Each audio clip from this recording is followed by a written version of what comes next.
Livro de Gênesis, capítulo de número 20. Abraão nega que Sara é sua mulher.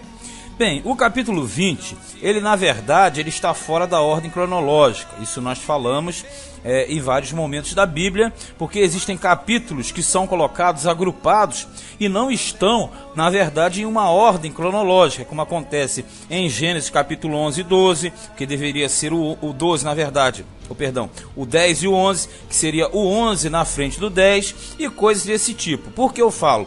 Porque o capítulo 20 do livro de Gênesis, ele se adequa, na verdade, ao período do capítulo 13. Porque é aquele período em que Abraão falou a respeito de sua esposa Sara, que não era sua esposa, mas era sua irmã, no Egito. Então esse capítulo 20, ele se encaixa ao mesmo contexto do 13. Por que isso? Porque na verdade, nesse capítulo 20, se fosse pela ordem dos acontecimentos, Sara já estaria com a idade muito avançada. E na verdade ela não teria a mesma atração que ela tinha no capítulo 13. Porque lá no capítulo 13 ela era formosa, jovem, mais jovem, né? A mesma coisa que no capítulo 20. Então, na verdade, o capítulo 20, ele se enquadra ao mesmo período do 13, bem lá para trás e não propriamente no que seria esse período da história, aqui quando ela já estaria com 90 anos de idade. Mas vamos aqui no capítulo 20. Diz assim: E partiu Abraão dali para a terra do sul, e habitou entre Cádiz e Sur, e peregrinou em Gerar. Bem, todas essas regiões fazem parte do Negev, a região sul do mapa de Israel, que é atualmente chamada de Palestina.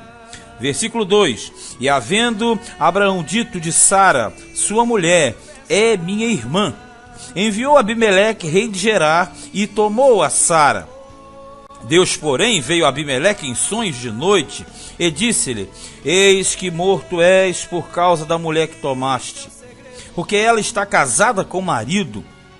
Mas Abimeleque ainda não se tinha chegado a ela. Por isso disse: Senhor, matarás também uma nação justa?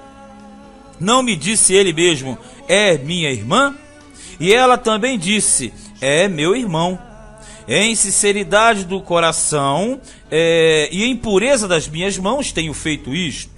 E disse-lhe Deus em sonhos: Bem sei eu que na sinceridade do teu coração fizeste isso, e também eu te tenho impedido de pecar contra mim, por isso te não permiti tocá-la. Vejamos, essa questão que acontece aqui com Abraão e Sara é a mesma que aconteceu com Abraão e Sara no Egito, só que aqui faz parte do território de Israel, aquela parte de baixo, que na verdade na ocasião era a terra de Canaã. E Abimeleque, ele na verdade, ele tomou a Sara pensando que ela era simplesmente irmã de Abraão. Na verdade ela era irmã de Abraão, nós veremos aqui no texto. Mas ela também era esposa dele, porque isso que era muito comum naquela época, quando se era filho do mesmo pai, mas não se era filho ou filha da mesma mãe. Por isso que essa situação acontecia. E Deus apareceu em sonhos a Abimeleque para impedi-lo de pecar contra ele. Na verdade, você vê que o conceito de pecado, ele é muito antigo. Aquelas coisas que já vêm muito antes da lei, pecado, expiações, aquele velho nosso assunto que nós já sabemos onde é que vai dar. São questões que são éticas e morais, que na verdade já tinham conhecimento pelos seres viventes, porque é a consciência que cada um tem. Então aqui Deus falou claramente que impediu que Abimeleque tocasse em Sara, para que ele não viesse a pecar contra Sara, automaticamente, contra Deus, pecando contra Sara, que seria o pecado contra Abraão, e automaticamente quem toca em Abraão, tocava em Deus. Então ele evitou que esse mal acontecesse. Verso 7. Agora, pois, restitui a mulher ao seu marido, porque profeta é, e rogará por ti, para que vivas. Porém, se não lhe a restituíres, sabe que certamente morrerás, tu e tudo que é teu.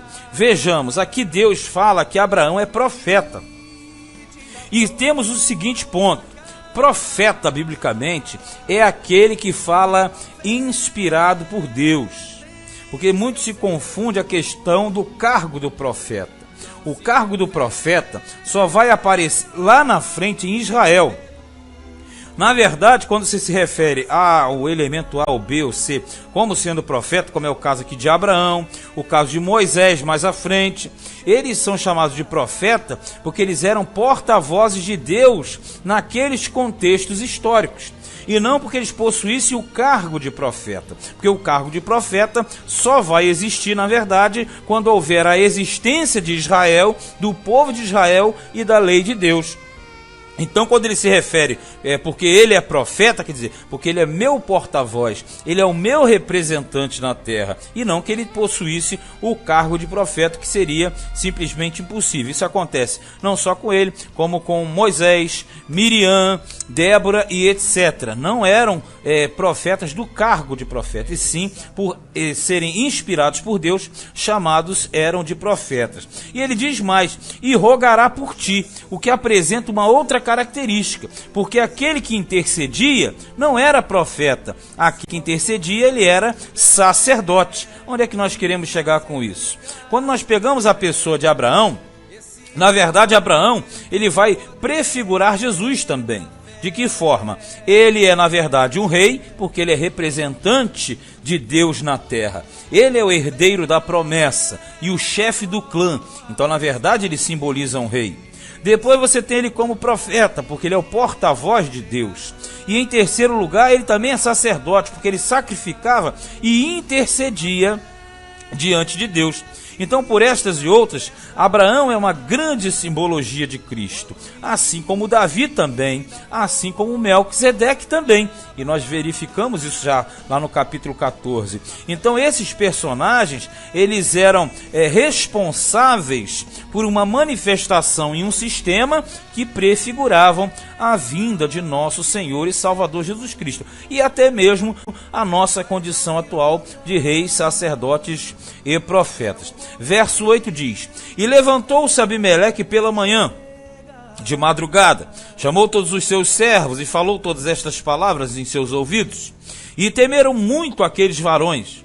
Então chamou Abimeleque a Abraão e disse-lhe: Que nos fizeste? E em que pequei contra ti para trazeres sobre mim e meu reino tamanho pecado? Tu me fizeste aquilo que não deverias ter feito. Disse mais Abimeleque a Abraão: Que tens visto para fazeres tal coisa? Quer dizer, você criou essa confusão toda, dizendo que ela era tua irmã, e aí eu peguei ela como mulher, e mais um pouco eu ia sofrer o dano e toda essa responsabilidade diante de Deus. E o que acontece? Você vê que o conhecimento de Deus, ele era exercido. Muitos tinham temor de Deus dentro daqueles contextos. Por isso que Deus se manifestou a Abimeleque para que ele não pecasse contra o Senhor. Verso 11: E disse Abraão: Porque eu dizia comigo, certamente não há temor de Deus neste lugar. Ele achava que não tinha conhecimento de Deus, automaticamente seriam homens totalmente perversos. E eles me matarão por amor da minha mulher. 12, aí ele revela o que nós precisamos. E, na verdade, é ela também minha irmã, filha de meu pai, mas não filha da minha mãe. E veio a ser minha mulher. Aqui está um versículo de suma importância, não somente aqui, mas em toda a narrativa bíblica. Veja bem, aqui Abraão revela que Sara era sua irmã, e verdadeiramente irmã, não forjado não, irmã por parte de pai e não por parte de mãe. O que isso aqui serve para nós? Várias situações aqui são apontadas, porque, por exemplo, nós sabemos que a exigência do filho da promessa, Isaque, deveria ser necessariamente de Sara. E aqui nós entendemos o porquê. Na verdade, Abraão vem de uma genealogia que nós conhecemos, 10 gerações de Adão até Noé, e depois mais 10 gerações de Sem até Abraão, correto? Sendo que Abraão é filho de Terá, ou Tera. E Terá também era pai de Sara. Então o que na verdade nós temos aqui? Quando Deus planeja a aliança com Abraão, ele planejou uma aliança que não haveria influência nenhuma de uma outra raça. Na verdade, tanto pela parte do pai quanto pela parte da mãe, ambos seriam de uma mesma ramificação, que era uma ramificação eleita, que você já percebeu, que vem desde Adão, chega a Noé, passa em Sem, chega a Abraão. E quando tem Sara, Sara não tinha contato com povo nenhum. Então, na verdade, Deus está criando um povo exclusivo seu, sem nenhum contato nem vínculo com ninguém. E nós entendemos isso aqui nesse versículo. Abraão está dizendo, não, eu não menti 100%. Houve uma omissão. Eu menti aí 50%. Eu mostrei o lado dela, irmã, e omiti o lado mulher. Mas, na verdade, isso aqui tudo mostra que a proteção de Deus sobre Abraão independia daquilo até mesmo que ele fazia, porque Deus estava sobre ele e no controle sobre a sua vida. 13 diz assim: e acontecer que, fazendo-me Deus sair errante da casa de meu pai, eu lhe disse: seja esta a graça que me farás em todo lugar aonde viermos. Dize de mim, é meu irmão, porque temendo que os homens o matassem por causa de Sara. E então tomou Abimeleque ovelhas e vacas e servos e servas e os deu a Abraão. E restituiu-lhe Sara sua mulher. E disse Abimeleque: eis que a minha terra está diante da tua face, habita onde bom for aos teus olhos. Veja bem, aqui na verdade, Abraão cada vez enriquece mais em virtude do temor que esses personagens tinham pelo fato de que ele, você percebe, era um bendito do Senhor. Por isso que esse contexto do 20, ele cai exatamente junto com o contexto do capítulo 13, porque era um costume da época para evitar a morte. Agora o que acontece aqui, no versículo de número 15, ó, disse Abimeleque: eis que minha terra está diante da tua face. Quer dizer, você vai poder habitar qualquer região daqui, mas nós sabemos que ele era estrangeiro e peregrino na terra. E para Sara, disse Abimeleque, ó, vês que tenho dado a teu irmão 1000 moedas de prata, tipo assim, eu paguei meu dano. Eis que elas te sejam por véu dos olhos para com todos os que contigo estão, e até para com todos os outros, e estás advertida. Tipo o seguinte: não faça mais isso, Sara, não cometa mais esse delito, você está advertida. Quer dizer, ninguém poderá falar mal de ti, porque na verdade eu não fiz nada com você. A mesma coisa da casa de Faraó. E orou Abraão a Deus, e sarou Deus a Abimeleque e a sua mulher e as suas servas, de maneira que tiveram filhos. Por que isso? Desde o momento que Abraão entrou, eles ficaram sem ter filhos, ó, porque o Senhor havia fechado totalmente todas as madres da casa de Abimeleque, por causa de Sara, mulher de Abraão. Então vejamos, na verdade, aqui nós temos situações diversas. Quais são essas situações diversas? Nós temos uma proteção de Deus sobre Abraão. Nós temos o Abimeleque, de boa vontade, tomou a Sara sem saber de nada. Mas mesmo assim, Deus não é injusto, Deus não o puniu. Pelo contrário, Deus avisou. Aí há uma restituição. Nessa restituição, o Abraão recebe mais riquezas. E está claramente aqui no final que, por causa da mulher de Abraão, Sara, a casa de Abimeleque estava debaixo de maldição. Isso tudo porque quando Deus fez o pacto com Abraão, Abraão passa a ser representante de Deus na terra. E como representante de Deus na terra, é o que nós falamos. Ele é uma prefiguração de Cristo como o rei, que é o líder, como sacerdote, intercede, e como profeta, que é o porta-voz. Então esse capítulo 20, ele é muito bom, mas o ponto principal, o versículo 12, que mostra que Sara e Abraão eram irmãos, filhos do mesmo pai, quer dizer, não teriam ligações com nenhuma outra raça na face da terra.